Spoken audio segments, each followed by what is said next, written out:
नमस्कार, मैं विपिन कुमार। आज के किस्सा गोई ऑफ हिस्ट्री एपिसोड में हम बात करेंगे भारत रत्न शहनाई वादक उस्ताद बिस्मिल्लाह खान साहब के बारे में। आज शहनाई के जादूगर उस्ताद बिस्मिल्लाह खान साहब की पुण्यतिथि और इनके पुण्यतिथि पर एक लेख लिखा है हमारे दोस्त सविता आनंद। इस लेख में एक चिट्ठी है जो उस्ताद बिस्मिल्लाह खान साहब के नाम, और उस चिट्ठी को लिखा है खान साहब की शहनाई।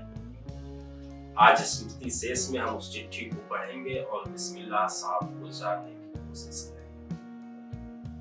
चिट्ठी ऐसे है कि तुम्हें इस दुनिया से गए 18 बरस हो चुके और इन 18 बरसों में तुम्हारे जाने के बाद जो मैंने महसूस किया वो तुमसे साझा करना चाहता हूँ। मात्र 3 साल की उम्र में तुम्हारे नन्हे हाथों ने जब पहली बार मुझे छुआ तो मुझे एहसास हो चुका था कि मैं तुम्हारे साथ पूरे ब्रह्मांड के दर्शन करूं। मेरी और तुम्हारी यात्रा 9 दशक तक साथ रही और कई पड़ावों से गुजरी।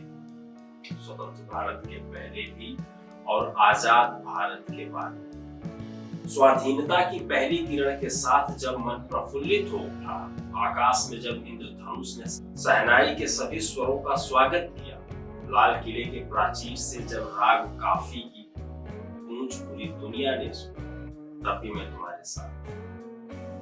उसके साथ ही एक मुसलसल सिलसिला शुरू हुआ। हर साल 15 अगस्त की सुबह का आगाज हमारी मौजूदगी से ही होता रहा और गणतंत्र दिवस पर भी शहनाई की मीठी धुनों के उन ऐतिहासिक पलों को हमेशा के लिए हमने खुद में समेटा। हमने आजादी के स्वर्ण युग का जश्न भी साथ मनाया, पर अफसोस हम आजादी के अमृत महोत्सव में शामिल न हो सके और शायद देश भी हमारे योगदान को तब तक भुला चुका। शायद तुम्हारी बूढ़ी कांपती उंगलियों से निकले स्वर उन कानों तक नहीं पहुंच सके जो अक्सर हर शुभ अवसर में, हर प्रयोजन में हमें बुलावा भेजा करते थे। शायद तुम मुझे भी अपने साथ ले गए और मैं फिर से उसी दौर को जीने को मजबूर जो गुमनामी में पहले जिया करती थी।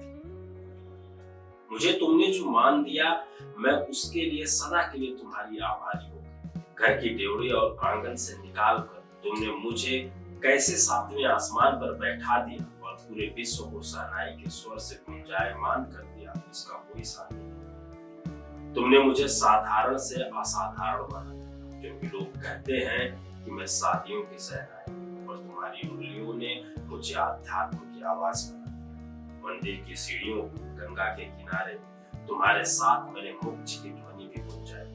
तुम्हारी हर तान में मैं तुम्हारे दिल की धड़कन को महसूस कर सकती थी। तुमने मुझे बस एक वाद्य यंत्र नहीं समझा, बल्कि एक जीवित साथी के रूप में अपनाया। तुम्हारे बिना मेरा अस्तित्व अधूरा है, जैसे तुमने मुझे अपनी आत्मा का अंश बना दिया। मुझे दुख होता है जब सोचती हूँ कि कैसे बाबा काशी विश्वनाथ के प्रति तुम्हारी अपार श्रद्धा थी, और जब भी तुम काशी से बाहर रहते थे तब काशी स्थित बालाजी मंदिर की दिशा की ओर काशी में संगीत आयोजन की एक प्राचीन एवं अद्भुत परंपरा थी, लेकिन बिस्मिल्लाह बाबा विश्वनाथ के जीर्णोद्धार में तुम्हें और मुझे बुला लिया गया। तुम्हारे जाने के बाद मेरी आवाज में वह जादू भी नहीं रहा। मुझे बजाने वाले तो कई हैं, पर तुम्हारी वो खास बिस्मिल्लाह की तानत कोई नहीं छीनता।